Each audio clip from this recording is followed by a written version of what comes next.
Hello, VC. Here today to respond to a thread that I saw. I have no idea who started the thread, but I caught onto it due to Christopher Kibler's video. The thread, of course, is 10 guitarists.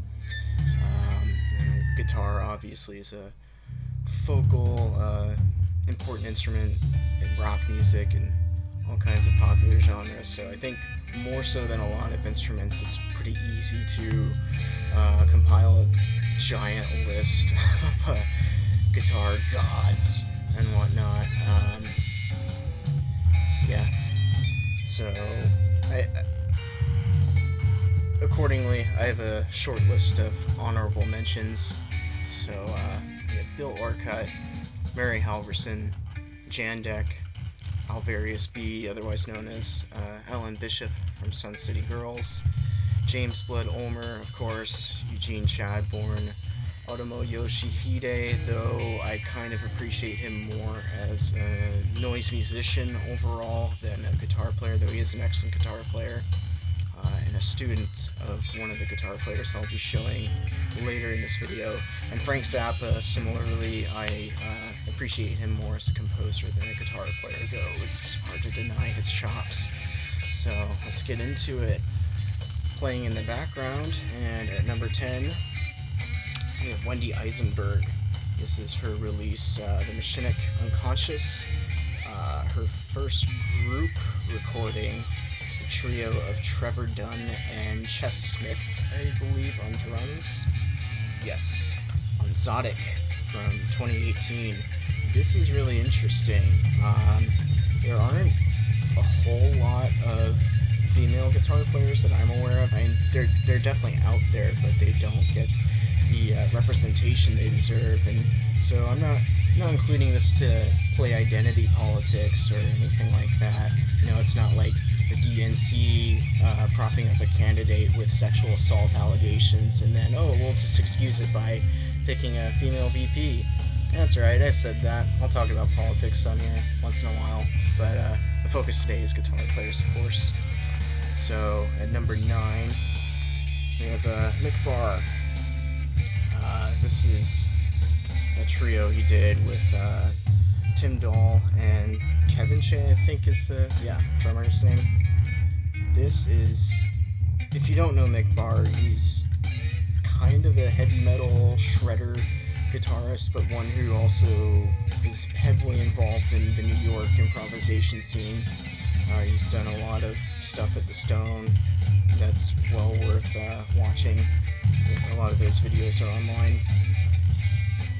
Yeah, he's a shredder. He's in the black metal band Krallis, and I really like his guitar work in there. And Krallis, frankly, is still one of the most mind-blowing bands that I've ever seen. If you don't know too much about my music history yet, heavy metal was sort of my gateway to everything else experimental.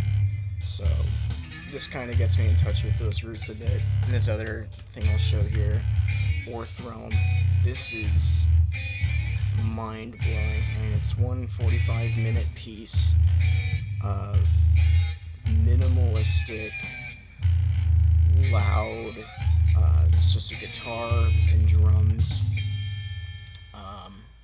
It's minimalistic in the sense that it's very repetitive in terms of its motifs, and it develops very slowly. I mean, I think the first 17 minutes are more or less like the same motif, and it kind of just builds and builds and builds and builds. And yeah, this is just mind-blowing music. I'd compare it to, you know, trance-inducing metal and like Sufi music, that kind of thing, but in a metal context. I mean, it doesn't draw from that theoretically, as far as I can tell, but that's sort of the effect that his music has. Speed trance music, I think, is the way Ron Anderson described it in one of his videos where he talked about playing with Mick Barr. I also neglected to mention, it was kind of hard to come up with 10 guitarists. I think the top 8 are all on lock, but those bottom 2 slots could have been occupied by any of my honorable mentions, frankly. So at Robert Fripp, of course, from King Crimson. I find his composition and approach to guitar very influential myself. I think he's a big influence on the guitar player in the band I'm in, the Censors, for sure. So that's Discipline and Starless and Bible Black. What I really wish I had to show is some of the League of Crafty Guitarists stuff. Those videos are just so bizarre. If you don't know, it's basically Robert Fripp leading a cult of 20 or so guitarists, all on acoustic, all sitting, of course. And yeah, it's fantastic music, but it's also just such a bizarre presentation. I really dig it, though. Number 7, John Fahey. I only have his acoustic period stuff. I really wish I could show you Room Life or Hitomi, because his electric period and where he was going with his music towards the end of his life was really interesting as well.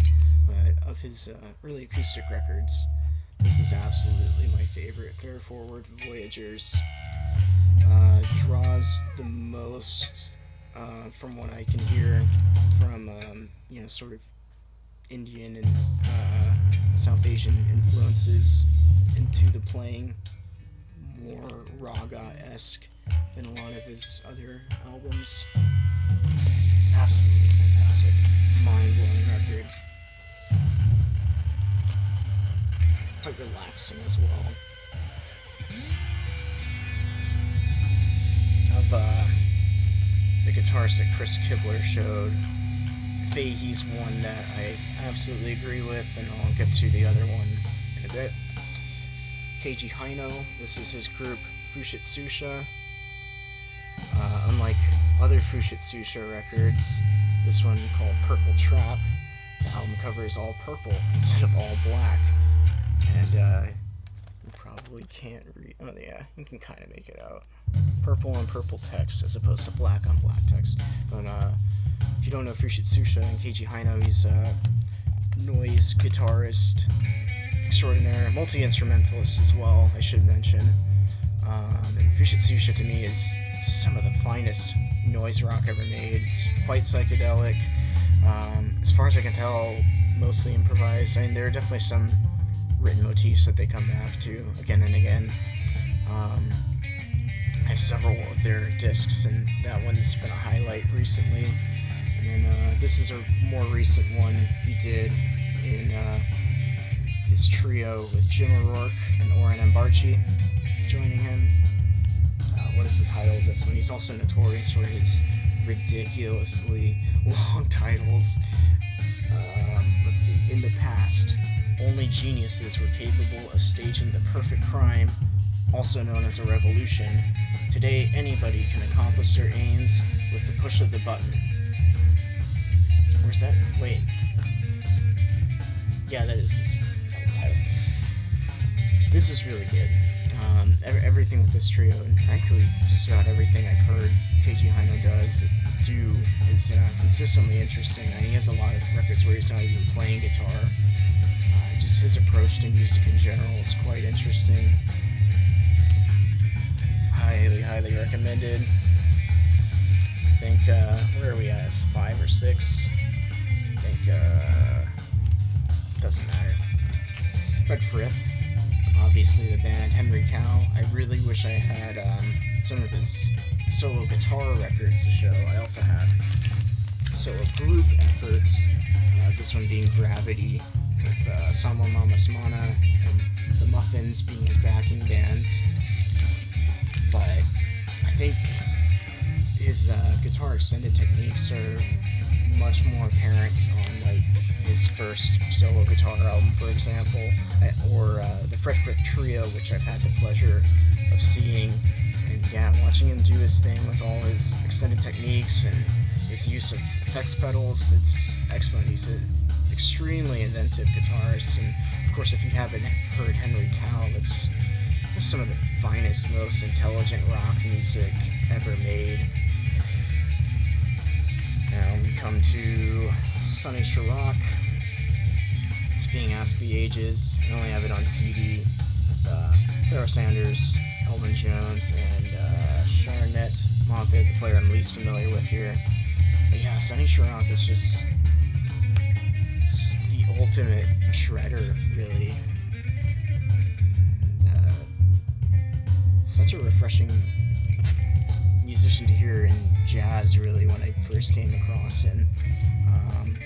A lot of people probably became aware of him because he did the soundtrack to the classic Adult Swim cartoon Space Ghost Coast to Coast, which I loved but was not into when I was younger. Didn't, just never entered my consciousness till later in life. I think I was aware of Chirac before the show, actually. This being Black Woman, this is probably my favorite of his records overall, with his wife Linda on vocals and Milford Graves just killing it on drums. And if I did a 10 drummers video, he would probably be number one, frankly. Him or Charles Cliche from Sun City Girls. Sonny Chirac is excellent. Oh, and I guess another tangent I kind of forgot to go on to. Starting out with heavy metal, I think that made it really easy for me to branch into the intensity of a lot of these free jazz guitar players. I know as listening to Lou Reed's Metal Machine music, frankly, he could be on the honorable mentions list as well, along with Arta Lindsay, who I forgot to mention.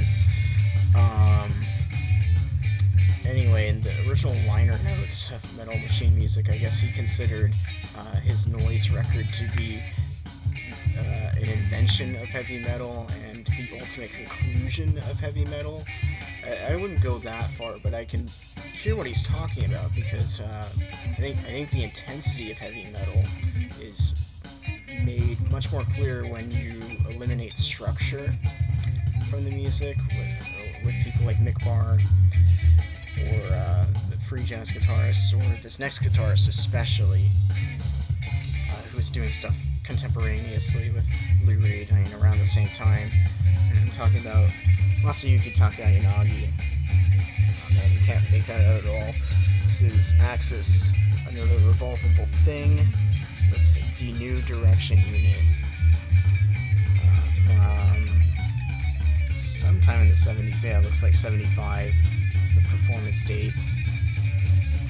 This has an upcoming reissue that I'm excited about. And I've shown this one before. April is the cruelest month. But yeah, if you haven't heard Masayuki Takayanagi, this guy's like the next step beyond Sonny Chirac, or the next guitarist I'll mention in a bit. Just in terms of intensity, he had this approach to music. He called it non-section music, and he would have gradual projections and mass projections, which is just... I need to delve more into what his actual philosophy between these two variations are, but just differentiating them between my ears, the gradual projection is more of sort of this more subtle, quiet, spacious unfolding of sound, whereas mass projection is just absolute chaos. I imagine things like supernova, or going down to the micro level particle physics when hearing his records, just things zooming around constantly, absolute chaos, non-repetitive in terms of motif. I think part of his intention for that is he specifically didn't want musicians to listen to each other, and he wanted them to play as loud and as fast as possible constantly. Yeah, great stuff. Definitely a favorite and huge source of inspiration to me. And the next step beyond, Derek Bailey, who I have ranked at number 2, just loosely ranked, but yeah, Derek Bailey, I'm sure a lot of you people know. He's the other guitarist I'd agree with Christopher Kibler on. He's a master, absolute master of improvisation and not so much extended technique, I guess, but just getting the fullest potential of sound out of his instrument. I mean, which sounds to the untrained ear like bad playing or mistakes or, maybe an improperly fretted note. But all that scraping and weird plucking and harmonics, it's just part of his extended and magnificent guitar language. Two more to show from Bailey. This excellent Zonic release, Miracle, with Jamaluddin Takuma, Calvin Weston joining him. They're quite funky, but obviously with his very non-funky or non-traditionally funky approach to guitar. And then this is another absolute favorite, Arcana. This time he's playing with Bill Laswell on bass and Tony Williams on drums. I think this is on Zorn's other label, Avant, or what is this one on? No, it's on DIW. But associate producers by John Zorn. Anyway, there's some connection.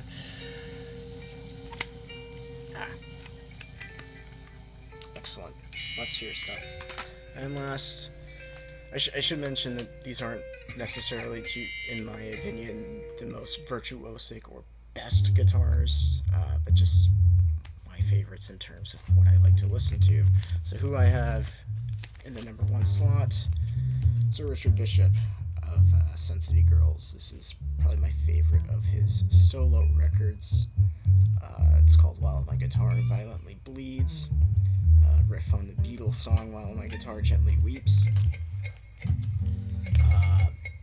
The structure of this one is you have a piece on the A side of his acoustic playing, and then a second piece of electronic fuckery, and then the B side is just this absolutely masterful, virtuosic, probably improvisation, but there are definitely parts of it that are written out, because when I've seen him play live, I can hear motifs from that piece in parts of his set.